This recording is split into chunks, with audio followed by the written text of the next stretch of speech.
Hello, I'm National Park Service volunteer Russell.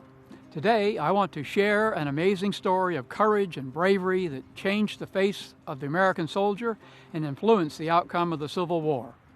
As you may know, the war began here at Fort Sumter because certain states where slavery was legal wanted to separate or secede from the United States and form their own nation known as the Confederate States of America. Unlike the majority of states in the North where slavery was illegal, in the newly formed Confederacy, millions of enslaved black men, women, and children still worked for their owners. During the Civil War, the Confederacy used enslaved men to transport food and build and repair fortifications like Fort Sumter.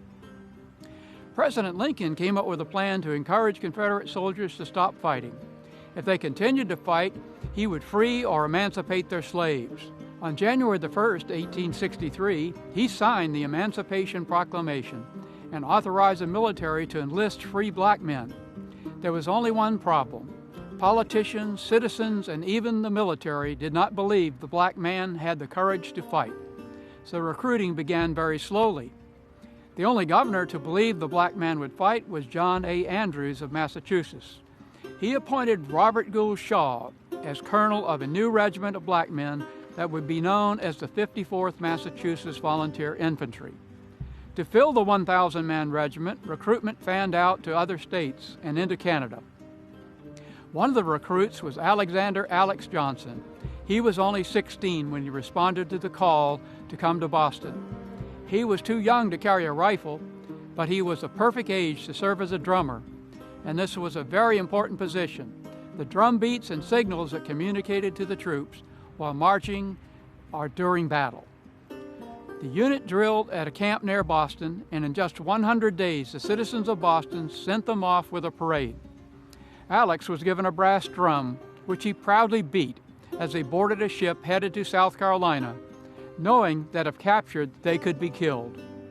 President Lincoln was looking for ways to get Fort Sumter back, to discourage the South from continuing to fight.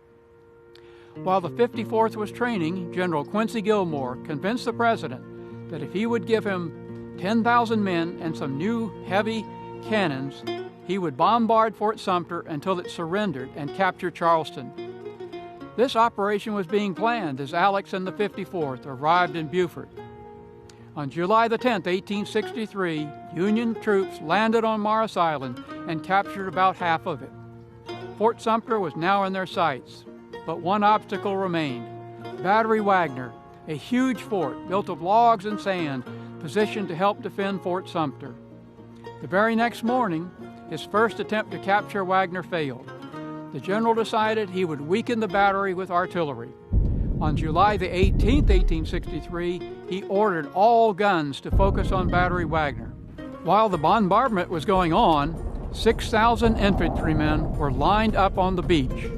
Colonel Shaw arrived very late in the day and volunteered the 54th to lead the assault on Battery Wagner. When night approached, the order to advance was given. While the 54th marched forward, the rest of the soldiers waited to see what would happen. It took almost 10 minutes for the 54th to get up the narrow beach to reach Wagner. Alex, being a short fellow, struggled to keep up. About halfway there, golf ball-sized pieces of iron from Wagner's cannons began hitting the ground around the rushing unit. The flag bearer was hit in the leg and fell to the ground. Sergeant William Kearney picked up the flag and held it high. Closer to the battery, bullets from almost 700 rifles began to hit the men. Many were wounded or killed as they pushed on. They struggled through a shallow moat and began climbing up the fort's 15-foot sand walls. Now the Confederates fired everything they had at them. Colonel Shaw and Sergeant Kearney were some of the first to reach the top of the wall. Alex's unit was right behind them. Colonel Shaw shouted, "Onward, 54th!" as he was shot and fell dead. Seeing their flag held high inspired the 54th to keep fighting. The men and boys of the 54th had done their job but could not take the fort and started to withdraw down the beach. Sergeant William Kearney managed to crawl away, still carrying the precious flag, in spite of suffering 3 gunshot wounds. 2 additional attacks by other units also failed. The horrific battle of Battery Wagner was a terrible loss. Fort Sumter though badly damaged, held on until near the end of the war. Alex proudly still carried his brass drum when the 54th marched into Charleston 2 years later. The city and the fort were once again occupied by Federal forces. You might think that the struggle of the 54th was unsuccessful, but you would be wrong. The world was watching that fateful night, and as improbable as it seems, a regiment of black men on a South Carolina beach changed history. The 54th Massachusetts erased any doubt about the fighting ability of men of African descent. By war's end, almost 10% of Union soldiers and sailors were black, and their efforts were said to have shortened the war by at least a year.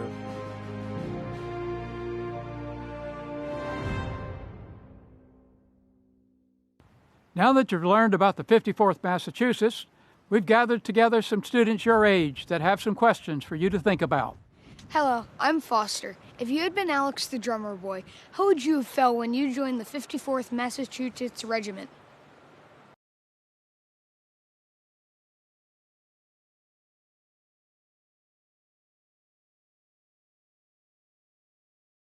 Hi, I'm Eliza. How do you think Alex felt before the battle started?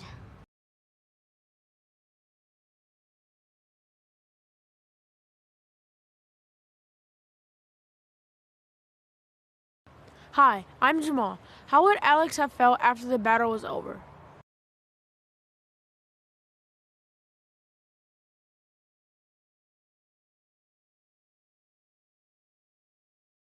Hi, I'm Lila. What do you think the men and boys of the 54th Massachusetts Regiment proved?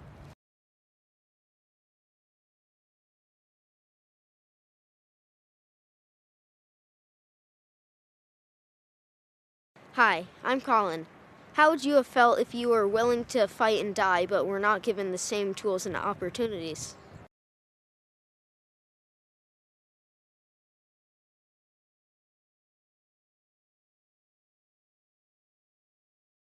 Hi, I'm Oliver. How would you have felt when the war ended in 1865?